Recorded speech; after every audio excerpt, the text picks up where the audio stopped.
Monsieur le Président, chers collègues, mesdames, messieurs, je vais vous présenter une ville où il fait bon vivre, Montrouge, puisque c'est les Montrougiens qui le disent, puisque dans le dernier sondage Sofres d'avril dernier, 96% des Montrougiens disent être satisfaits de vivre à Montrouge.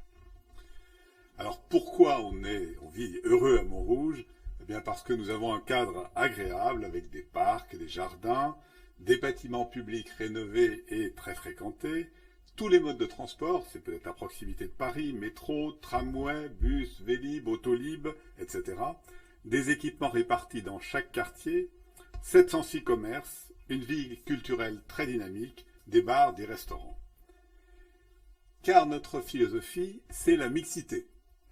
Alors, tout type de mixité, d'abord la mixité emploi-habitat, puisqu'il y a 25 000 emplois à Montrouge. Donc Montrouge n'est pas une ville dortoir. Et ça permet à une ville d'être animée toute la journée et pas uniquement le soir et le week-end. La mixité entre les types de construction, construction verticale et horizontale. Sur un territoire exigu, il y a plus de 1000 pavillons. Et mixité entre habitat social ou accession. Nous avons l'habitude de dire que c'est une ville de province, une petite ville de province aux portes de Paris.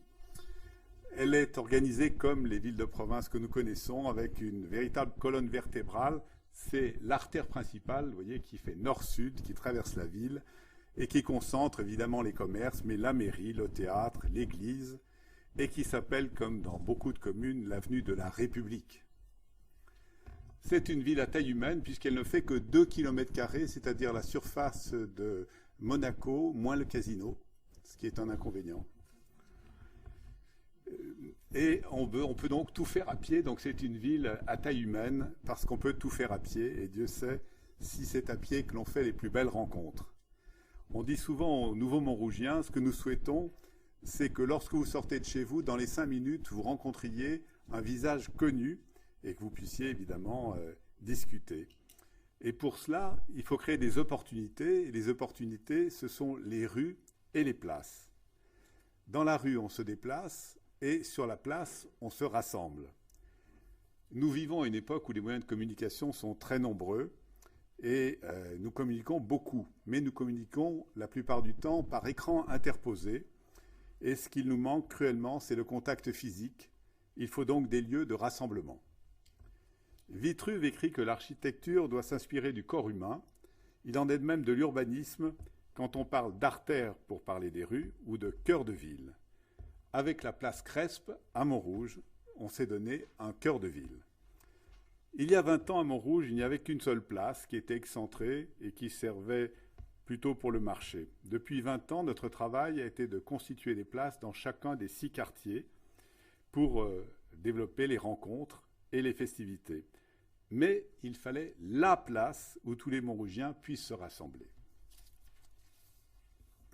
Émile Crespe, dans les années 30, nous avait légué un centre administratif de très belle architecture art déco, que l'on voit en haut. Voilà. Mais évidemment, l'équipement étant inadapté aux besoins d'aujourd'hui, nous avons construit un nouveau centre administratif derrière l'hôtel de ville, mais nous disposions d'un bâtiment remarquable en plein centre-ville de 10 000 m². Henri Ginoux, mon prédécesseur, fit creuser un parking souterrain devant et recouvert d'un petit espace vert. Et par ailleurs, nous avions obtenu de haute lutte le prolongement des lignes 4 du métro et la création d'une station devant l'église. La création d'une place à cet endroit s'imposait donc. En effet, après avoir patiemment racheté, lot après lot, à l'amiable 2 immeubles, nous avions, après démolition, l'opportunité de rassembler autour d'une place notre nouveau théâtre, centre de congrès, appelé depuis le Beffroi, l'hôtel de ville, l'église Saint-Jacques, et dont la restauration s'achève. Camille Ossite, dont j'aime bien m'inspirer, écrit qu'une place est un salon à ciel ouvert. De tous côtés, le regard doit trouver quelque chose de beau, et c'est ce que nous avons essayé de faire. Je vais donc vous proposer une petite promenade sur notre nouvelle place.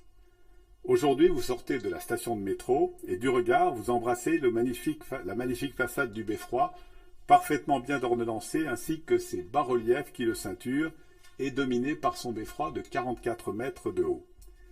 4 statues du XIXe siècle ponctuent les points cardinaux et cachent dans leur socle des branchements électriques très utiles pour nos manifestations festives. Ces 4 statues, dont nous avons ici des reproductions, ont probablement servi de modèle pour la reconstruction d'hôtels de ville de Paris après l'incendie de 1870. L'hôtel de ville, de style Louis XIII mais pur 19e, dans son jardin, domine la place, avec en particulier un remarquable Acer Negundo américain de 17 mètres d'envergure. Et puis à gauche, la galerie commerciale. Voilà. La galerie commerciale qui a été construite dans le même style architectural que le beffroi et qui est couvert de toitures végétales. Vous pouvez vous y arrêter pour retrouver vos amis et prendre une consommation à la brasserie que nous avons créée à cet endroit-là, qui s'appelle la Quincaillerie, et qui nous a permis d'ailleurs de créer 25 emplois. En attendant peut-être le début du spectacle dans la salle Moebius, du nom de ce grand dessinateur, Jean Giraud, qui nous a laissé dans le foyer du théâtre une immense fresque de 150 mètres carrés, La création du monde. Mais c'est peut-être la salle Blin que vous avez choisie pour assister à un spectacle de marionnettes à fil, puisque nous disposons de la plus importante compagnie de marionnettes à fil de France, qui fut créée il y a 80 ans par Lucienne et André Blin à Montrouge. Derrière vous, une salopette vide qui rappelle un autre illustre montrougien, Coluche. Le chantier de restauration de l'église Saint-Jacques va bientôt s'achever. Vous pourrez y découvrir un ensemble unique de fresques d'après-guerre. Sur la façade du beffroi, une bâche de 100 mètres carrés annonce le Salon de Montrouge, connu nationalement pour son rôle de découvreur de jeunes talents. Chaque année, 3000 jeunes artistes postulent pour être sélectionnés et seulement 70 sont retenus pour constituer une exposition qui leur permet d'entrer en contact avec les professionnels de l'art. Cela rappelle que Montrouge, prolongement de Montparnasse, est aussi une ville d'artistes où travaillaient Picasso, Léger, Vasarely ou Robert Doisneau. Les Montrougiens ont investi la place. C'est la fête comme la galette des rois géante, et on s'est inspiré des géants du Nord pour créer ces rois mages géants, et nos boulangers fabriquent une galette de 2 mètres de diamètre. Évidemment, on achète des parts de galettes supplémentaires pour les 4000 Montrougiens qui participent à cette fête, ou pour la fête des Soleillades, qui est notre fête annuelle, où tout le public investit la place. Si vous attendez un peu, vous entendrez peut-être le carillon du beffroi. Il faut dire que celui-ci était muet jusqu'en 1999, et pour fêter le passage en 2000, on a souhaité faire œuvre pérenne, et donc nous avons fait fondre 27 cloches, qui portent chacune le nom d'un des maires de Montrouge depuis 1790, création de la commune de Montrouge, et qui donc sonnent régulièrement, et nous avons un carillonneur qui peut venir faire des concerts de carillon. 3 nouvelles cloches vont d'ailleurs venir compléter ce carillon. Elles ont été sponsorisées par 3 entreprises de la ville. Vous repartirez peut-être tout à l'heure en Vélib ou Autolib qui vous attendent autour de la place. Si vous avez attendu la nuit, vous verrez le beffroi en lumière. Les éclairages en LED soulignent la magnifique architecture de ce bâtiment ainsi que sa ceinture de bas-relief. Et nous utilisons aussi la façade pour d'étonnants spectacles lumineux, comme vous le voyez sur ces photos. Des véhicules de la ville viennent s'approvisionner en eau à la citerne creusée sous le bâtiment et qui récupère les eaux de pluie. Avec cette eau, ils vont nettoyer les trottoirs de la ville. Voilà, notre visite s'achève. J'espère que je vous aurai donné envie de revenir.